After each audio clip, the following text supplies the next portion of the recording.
All right, so I want to talk about emotional eating and how to control it, reduce it, and stop it.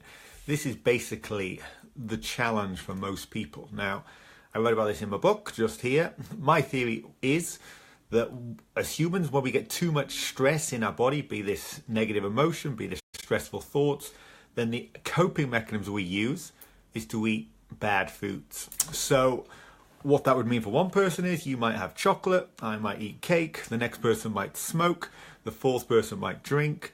All of this is in response to handling stress and negative emotion. So the question is, what the heck can we do about it? Because this is the ultimate thing. You know, what's my definition of emotional eating is eating a food when you know you shouldn't be doing it.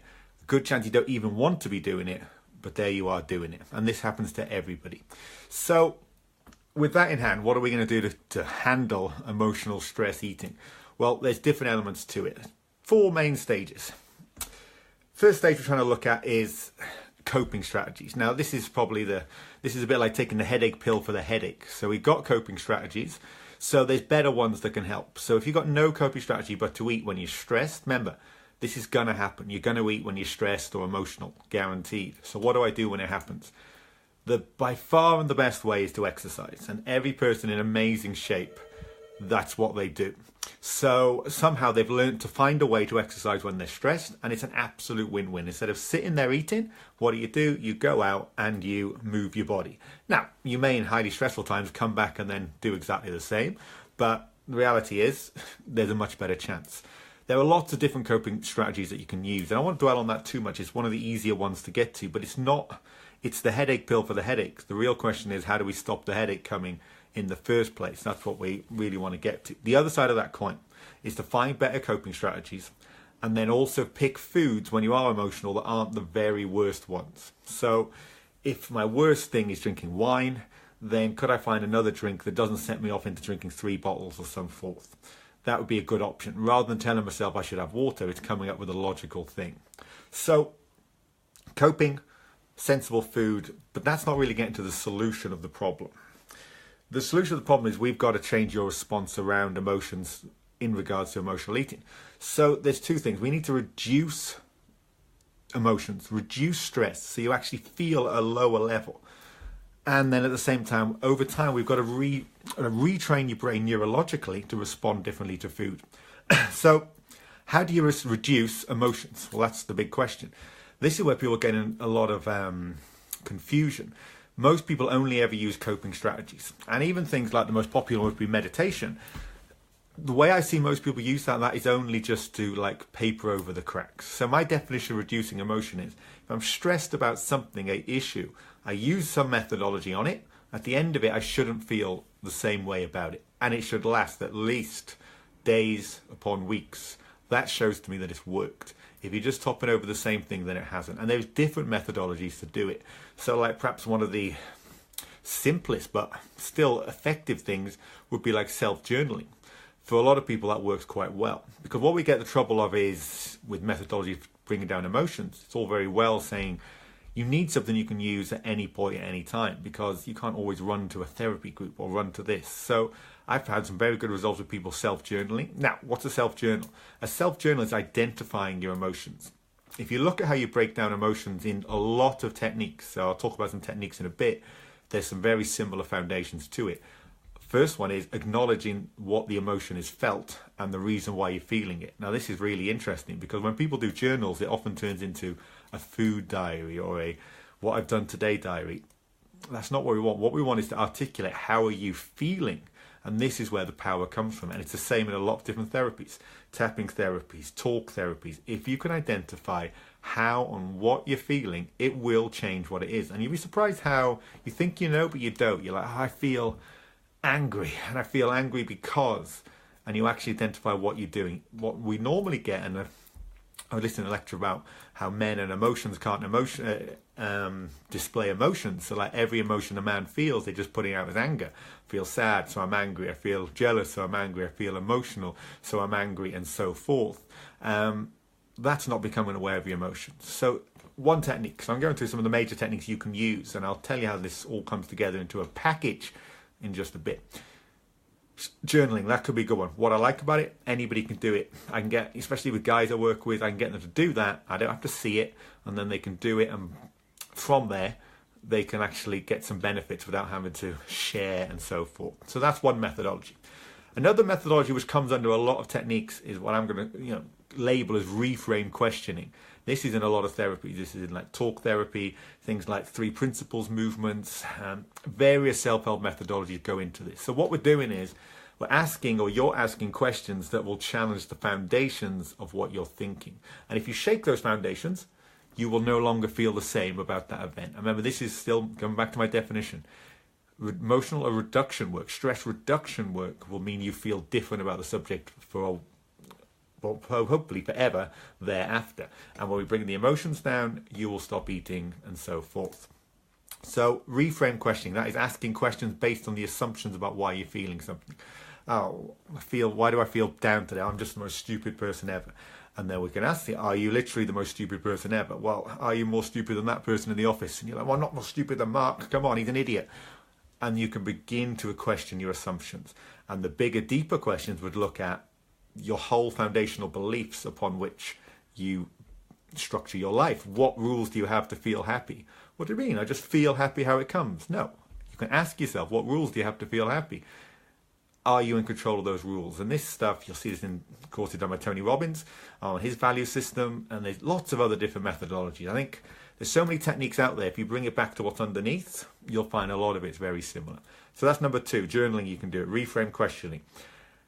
Obviously, I can't go into too much details on how these work because this is a general lecture. You can always contact me to ask for more questions on anything. Now, my favorite technique that I use with people to get stressed down is emotional freedom technique, tapping. You may have seen my videos here. And this is a combination of different techniques. One of them is the physical part. So people are like, why the hell am I tapping on my face? I feel an idiot. These are acupuncture points. Now, if you go on the courses of EFT, they'll come very airy-fairy, non-science, spiritual energy, which a lot of, especially guys, have trouble connecting with. But on a pure sense, there's a belief, rightly, which I'd say wrongly, the thoughts are kept in the head. There's another belief that thoughts are kept in the head and the body. And the idea is if you need to change in your emotional state, you've got to stimulate the body somehow. So this would be a way to stimulate the body. Now, linking back to the last two techniques I've sent, if you articulate what you're actually feeling, that will reduce the emotion. If you challenge it with questions, that will also change the emotion. And this is the whole point about trying to get someone to change their emotional state around it. So I've used EFT for like 10 years with people and very good results. Because remember, my goal isn't to solve all your life's problems. I know if you want to stop your emotional stress eating, you've got to bring your stress levels maybe from here to here. And it's not that much, but you need a technique that reduces stress. Most people don't have a technique to reduce stress from emotions. The result is they're literally just on willpower, and I've said already, the definition of emotional eating is eating crap when you know you shouldn't be doing it, and most of the time you don't even want to be doing it. So this is why we've got to use something. So I would use emotional freedom technique with my clients because they can do it on their own. There are lots of other techniques that do similar sort of things. NLP, IEMT, which is eye movement therapy, EMDR, it's another eye movement therapy. There are lots, the list is pretty endless. The big thing to take into account here is, am I using a technique? They did a good study showing that people who got great results when it comes to health and fitness, losing body fat, they had a simple nutrition plan, they were eating simple, they were doing movement for fun, and they had a mental strategy that they used. Lots of different ones, but they had one to use. So that's another method. That's the third method to get emotions and stress brought down. Fourth one is like body therapies. So back to the theory, where do you store emotions? Is it just in your brain, or is it your brain and your body? Now, if you're on the latter camp, which I am, there are therapies that can work on that. So dance movement therapy, you may have heard of 5 rhythms dances. The idea there is that you go to the class and you just move the body however you want. It's not a cool dance. It's a dance to move your body. And if you come there with emotional stress, with thoughts in your mind, will it change the emotions around it? I had great fun, great experiences with that. Obviously, if you follow my live chats and that, I still do samba music now. It can definitely address whether it's a good coping strategy or whether it's actually emotional reduction technique. I think there's a bit of a debate about that one. Then another one is bioenergetics. So you may or may not heard of bioenergetics. That is slightly out there therapy, but again, people have great results. I've only done it once or twice. They put you in an SAS stress position, for want of a better word, which then puts the body under pressure. Then you let out the air and you scream out your emotions. Make of it what you will. But again, it's under the assumption that emotions and stress are caught in the body. And remember, the whole point of these techniques is, all right, I'm just eating like shit at the moment. I'm being an absolute idiot. What do I need to do? Well, the idea is I need to understand why I'm eating like shit at the moment. You're not emotionally eating because you're an idiot, because you're weak-willed. You've done it because you've got too much stress in the system. And what you need to do is bring that stress down. And when you bring that stress down, you can start winning those 50-50 battles. You can actually contemplate not, eating so much rubbish or picking a healthier food, eating less, moving. But you can't do it when you're under too much heavy stress and so forth. What first got me to this subject, slightly off track, was when I was traveling in China. And I was in a Buddhist temple or something up in the north of China. And then all the monks came out and then they all started smoking. And I was like, how come all these monks are smoking in between their breaks of prayer or something? Something must be up. And that's when I thought, what if all humans, everybody on the planet, when they're too stressed, have too much on their brain, end up eating bad or relying on addictive behavior, drinking, smoking, eating, gambling? That's where it came from. And then the point being is, how do we stop that? Well, that's it. We need a technique to reduce stress and emotions. Now, there are other therapies I haven't touched on. As I said, meditation. Meditation can go either way. My experience, when most people do meditation, it's not an emotional reduction technique. It's a coping strategy. Remember, back to my definition of what that is. Coping strategy is something that will just tick you over to the next day, or you got to keep doing the meditation as that emotional event stresses you. An emotional reduction technique would mean I do 30 minutes meditating on this problem, and I don't have that problem emotionally at the same level, ideally forever after, for weeks after. So you'd have to check on your meditation as far as that goes. But there is lots of, as I say, different techniques that work on it. So that's the way we use one of those things. You've got to find something that works for you. That's the key that I'm trying to get across here. Then the final element of that is what I touched on, the neurological side of things. So your brain is programmed to act a certain way. And you might not like the way it's acted, but it's what's happened to it. Some areas you are very pleased with how you act because your brain might get you up or automatically go to work 19 out of 20 times. But at the same time, it might automatically get you to eat badly and so forth. And part of the process is during this, so you talk about how do I reduce emotional stress? On the long term, you've got to retrain your brain around food and drink. And it's as simple as that. And that happens by starting off with some very low-hanging fruit and beginning to train the brain. So what happens is, Pavlov's dogs, you would have heard of. He fed the dogs, rang a bell, fed the dogs, rang a bell, fed the dogs, rang a bell. Thereafter, whenever he rang the bell, the dogs came running, expecting food. You are no different to this. If I fed you a biscuit at 3 o'clock every afternoon, 10 days down the line, you would get a neural spike. So what does that mean is, if we had your brain waves on a machine, it would start going around 3 o'clock, expecting food. And this is what the base of habits is, and it's the base of addictions. Addictions, habits, very similar. So we have to start retraining the brain, which is a slightly longer term process, but it's to disconnect you from the response of stress, the response of time of day, the response of food, the response of emotion, so you don't automatically go into it. A nice book on this is Brain Over Binge. I often get it wrong. Brain Over Binge, I think. That's a nice book that looks at the underlying neurological mechanism to overeating. Now, from my experience of trying to use those techniques, she has a 5-step model, which got nothing to do with any of the emotional therapies I've talked about already. My experience of it is, yes, that's a big part of it. But 2, people just can't get it. You've got to work on this stress side of things at the same time to really make progress in that sense. So let's pull all that together. So if I'm sitting there watching this going, Ben, I'm eating way too much. I know I shouldn't be doing it. What the hell can I do about it? Well, there's the 4 elements to it. So the first thing, let's look at your coping strategies. Have you got anything to cope with things when you are stressed? Simplest one, can I go for a walk? Well, that would be a simple one to get me out when I'm feeling stressed.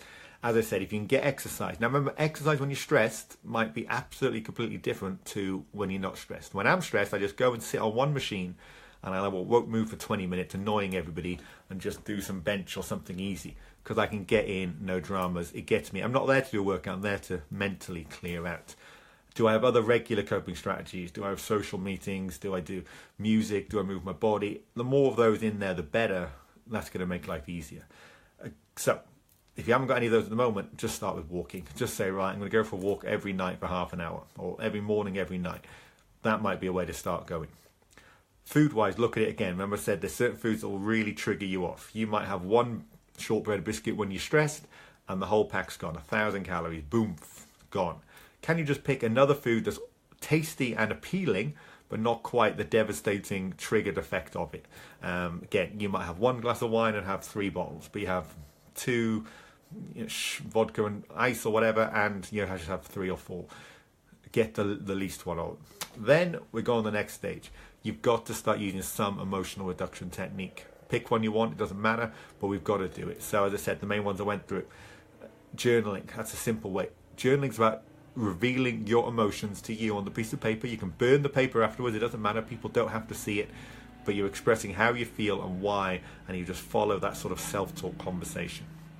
Any of the therapies that involve reframing questions, so that could be talk therapy, ultimately good chatting with a friend, but obviously that doesn't always happen when you're chatting to a friend. Classical coaching comes under this. NLP, classic reframe questioning, where we just question your beliefs. Provocative therapy looks at this. There's all sorts of methodology you can use. That reframe questioning is questioning the assumptions upon everything that you see. It emerges literally into philosophy and so forth. Again, maybe not the quickest one to just grab right here, right now. My favorite is emotional freedom technique. Anybody can do it. Literally click onto my YouTube channel or just message me for a link. There's a video saying how to do it. It doesn't take long to learn. That's another way to bring the stress levels down. As I said, there are other techniques, IEMT, eye movement therapies, NLP techniques, something to bring down the emotions.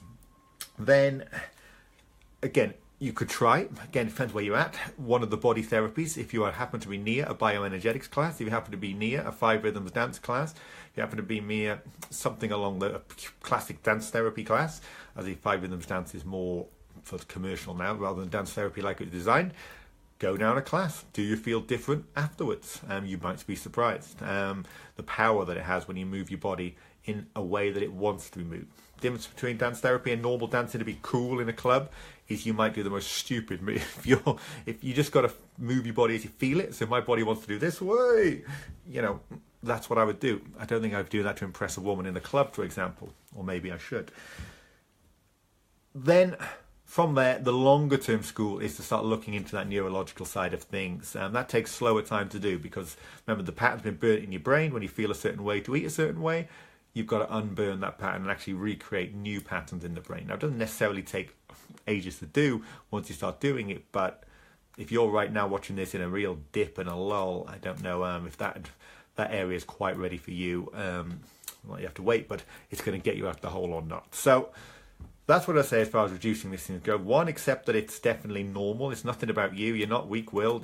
This is the natural response of the body to foods, drink. They are your stress coping mechanisms. So when you are having mentally up here clogged, then we go through and we try and just rely on something to put our brain out of the misery. For most people, it's food. It's the most common, most easiest, and so forth. So don't feel bad about it. There's no point feeling bad about it. You didn't choose to feel it. That's just the way it is. Use a coping strategy. Go for a walk. Get something done. Then use an emotional reduction strategy. Easiest one is to journal, question your beliefs. See if your stress is all about a future worry coming up, then do some planning, write on paper. That's quite an easy one. Remember, what we're trying to do and what I talk about in the book is that if I'm feeling like 80 units of emotion, 30 of those might be from events that happened in my childhood and on. Another 20 might be from concerns of the future. Another 15 from evaluations of my life right now. I'm 40 years old, I'm single, I should be married with kids, I feel down. And then maybe only 10 of those are your actual day-to-day stresses right now. And we spend too much time focusing on the day-to-day stresses without really becoming aware of those other elements. Example I like to give, you might have lots of stresses on your life right now, but if you just won the lottery 2 days ago, even though you still have to do those stresses, I bet you'd feel different about them because something's changed in your modern day evaluation of where you are. Your fears of the future would have come down just through winning that lottery. So it's the same sort of thing. Where you get real big bang for your buck is when you start working on those underlying emotions. So not getting distracted by what's going on in your life right now. Oh, I got to give a talk on Tuesday. Oh, the kids are shouting, all that. That's the obvious stuff, but that's just like the tip of the thing. Now, you can just do it, because remember I said, if you have 70 out of 100 units of stress right now, and when you get over 65, you start eating really bad, we only need to knock you down by 6 units to 64 and you'll be able to like win those 50-50 battles. But what if we could break something down so you drop down by 20 units, you know? That's really life-changing. So instead of 70, I'm at 50, you'll find you around food is like a totally different human being. And that's good, because then that means you win all these 50-50 battles and so forth. And just to touch on that slight thing, you can't take this out of a goldfish bowl, because I had a client who was very well known in the self-help world, and she was doing all sorts of all like magic all with the brain, and she was still a bit of a disaster around food or drink. But when we got to the bottom of it, I didn't touch any of the motivation stuff. Her food planning was just wrong, you know. When we sorted her food planning out, she went on, lost, what did she lose? A couple stones, something like that. She got there no problem. It wasn't her brain in that case, it was the food. And this is the problem with this area, why it's such a confusing chess match, so to speak, is that if your food's really off, you'll think it's your brain. And if your brain's really off, you'll think it's the food. You've got to make sure that both are in place to a certain degree. So hopefully that gives you enough ideas about what to do going forwards from here. You've got to get using an emotional reduction technique. And if you use it on the big stuff, events from the past, events, evaluations of now, worries of the future, that really changes your emotional state so that you then aren't doing these addictive behaviors. You can actually win these 50-50 battles, and then you can go on and actually get the results that you want to do. But not just as far as food goes. This underpins like all areas of your life. You'll be a happier person. You know, I think it's quite metaphorical. If I can't get my food in place, then you must be feeling stressed for a lot of the time. If you're feeling less stressed, you feel happy, you get more done, life is more enjoyable that way. So, but it takes you to go, most people aren't prepared to, most people just address things when things are going wrong, you know, and that's fine. But if you can go, when the sea is calm, that's the time to really work on your emotional strategies to get yourself in a better place. Not when you're literally shit's hit the fan, oh, I'm broken up with my partner, lost my job, or this has gone wrong. That's okay, but if you can do stuff when you're feeling okay, really that sort of self-development there is really powerful. And when you change your emotional events from the past, your stress, worries, you are literally a different person. Right. As ever, I send out emails 3-4 times a week. Make sure you're on my email list. Just follow a link somewhere on this page, and I will catch you soon.